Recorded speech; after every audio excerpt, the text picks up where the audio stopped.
өз-өзіне қиындық тудырған болып саналмай ма? Егер қатты адамды қинап қоймайтын болса, онда спортпен айналысуына болады.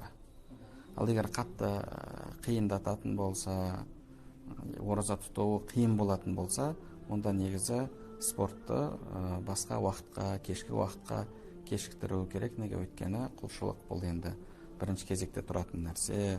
Бұл жыл 12 ай қайталанатын құлшылық емес, жылына бір келетін құлшылық. Сол үшін де осы құлшылыққа ұқыптылықпен қарау керек.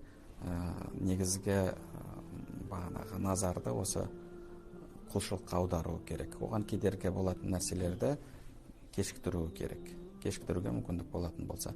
Ал жалпы енді жеңіл спорттың түрі болатын болса, денсаулығы мықты, ондай істі көтеретін болса, ондай іс-әрекеттерді көтеретін болса, онда спортпен шұғылдануына дініміз қарсы емес. Ол оразаны бұзбайды.